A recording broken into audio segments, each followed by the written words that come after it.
In the remote, wind-swept expanse of the Outer Hebrides, the Flannan Isles lie as a lonely cluster of 7 rocky outcrops.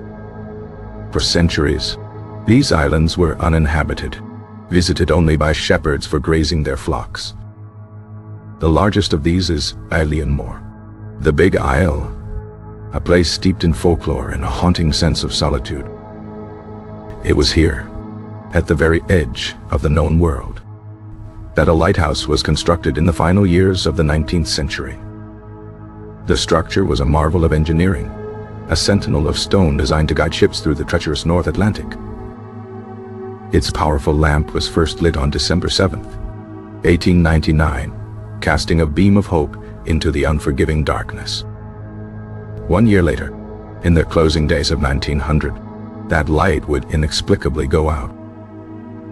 The mystery began with a passing steamer, the Arctur, on its voyage from Philadelphia to Leith. The night of December 15th, the ship's log noted the absence of the Eilean Mor Light, a strange and worrying observation. The weather was poor, but the lamp was designed to pierce through the foulest of conditions. The report was logged upon the Arctur's arrival, but no immediate action was taken. The official relief vessel, the tender Hesperus, was scheduled to visit the island anyway. Commanded by Captain James Harvey, the Hesperus was tasked with delivering supplies and rotating the keepers. 3 men were stationed on Eilean Mor: Thomas Marshall, James Ducat, and Donald MacArthur. James Ducat was the principal keeper, a man of experience and steady character. Thomas Marshall, the second assistant, was younger and known for his quiet diligence. Donald MacArthur was the occasional keeper, a rough-and-tumble islander filling in for a sick colleague. He had a reputation for being a brawler and a man of volatile temper. The Hesperus was delayed by severe storms that churned the Atlantic into a fury. It finally approached Eilean Mor on Boxing Day, December 26th, under a heavy, oppressive sky. Captain Harvey felt an immediate sense of unease. The island was unnervingly silent. The customary flag was not flying from the flagpole. No one had laid out the supply boxes on the landing stage, as was standard procedure. Most unnerving of all, the lighthouse tower stood cold and lifeless, its great lamp dark. Harvey ordered the ship's horn to be sounded, its mournful blast echoing across the water. There was no response. A signal flare was fired, its red arc dying against the gray clouds. Still nothing. Joseph Moore, a relief keeper, was the first to be sent ashore. He rowed to the east landing and began the long, steep ascent up the stone steps. The path to the lighthouse felt strangely deserted. Moore reached the entrance gate to the compound. It was closed. He continued to the main door of the living quarters, which was also shut. He called out the names of the keepers, his voice swallowed by the wind. Finding the door unlocked, he pushed it open and stepped inside. The first thing he noticed was the chilling silence within the stone walls. In the small kitchen, the hearth was cold, the fire long dead. The kitchen clock on the wall had stopped. On the table, a half-eaten meal of salted meat and potatoes lay untouched. A single chair was overturned, as if someone had jumped up from the table in a sudden rush. Moore's heart pounded in his chest as he took in the scene. He checked the sleeping quarters. The beds were unmade and empty. In the entranceway, he found the keeper's oilskins and boots. Crucially, one set of oilskins was missing.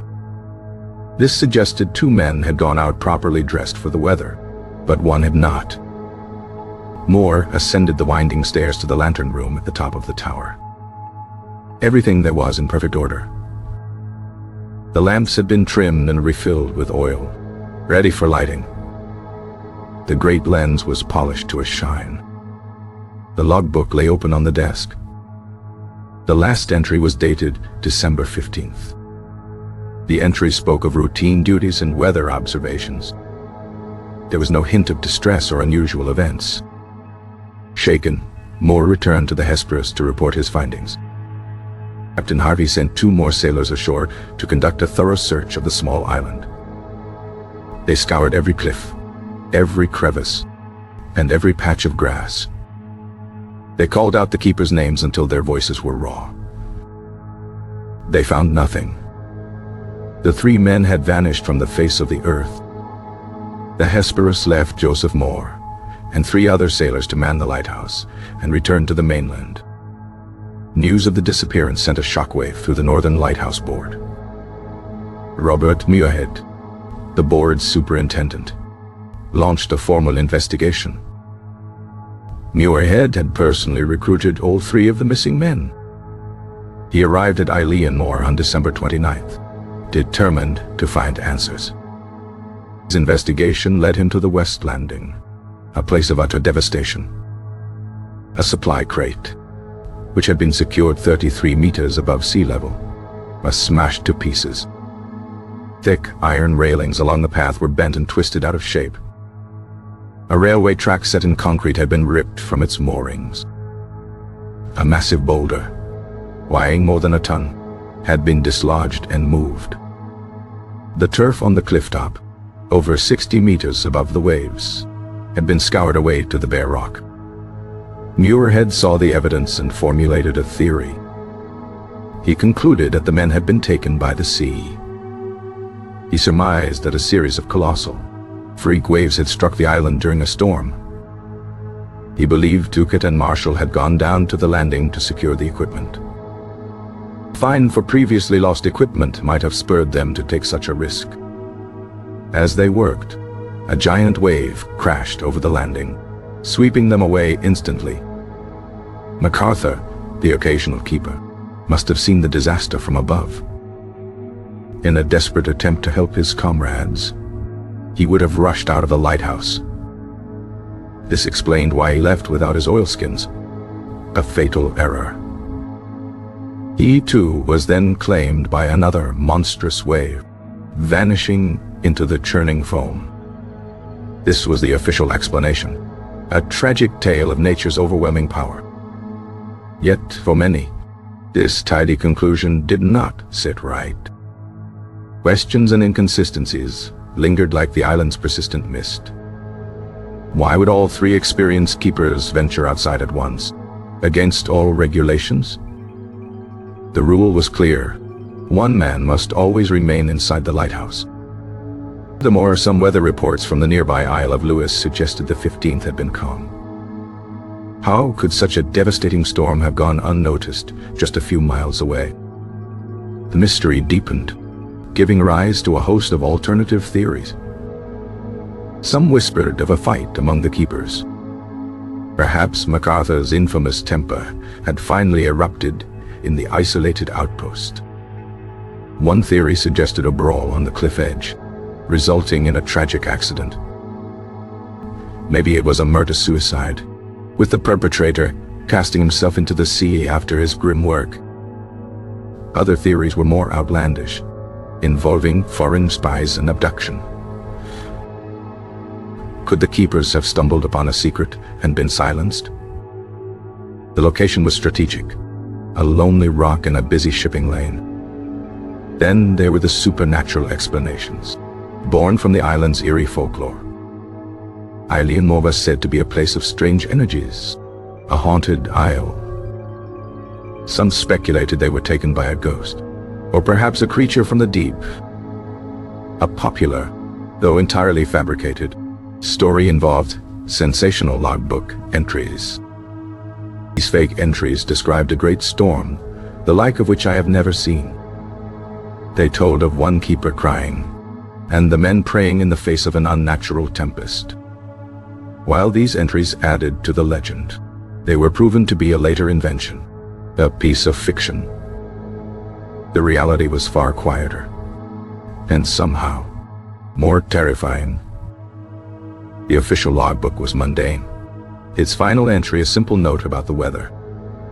Subsequent keepers at the Eilean Mor Lighthouse reported strange phenomena. They spoke of hearing voices on the wind, calling out their names. A feeling of being constantly watched by an unseen presence was a common complaint. The post became one of the most dreaded in the entire lighthouse service. Bodies of Thomas Marshall, James Ducat, and Donald MacArthur were never recovered. They were swallowed by the island or the sea, their final moments unknown. Their disappearance left behind families, questions, and a void that could not be filled. The story became a maritime legend, a cautionary tale whispered by sailors. It has inspired poems, songs, and even an opera. The mystery of what happened in December 1900 endures. Was it the fury of nature, a force beyond human comprehension? Was it a moment of human madness, born from isolation and tension? Or was it something else entirely, something that defies rational explanation?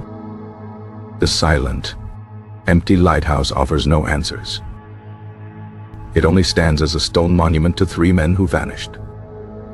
The wind still howls around its tower, carrying whispers of the past. The waves still crash against the cliffs, guarding their secrets.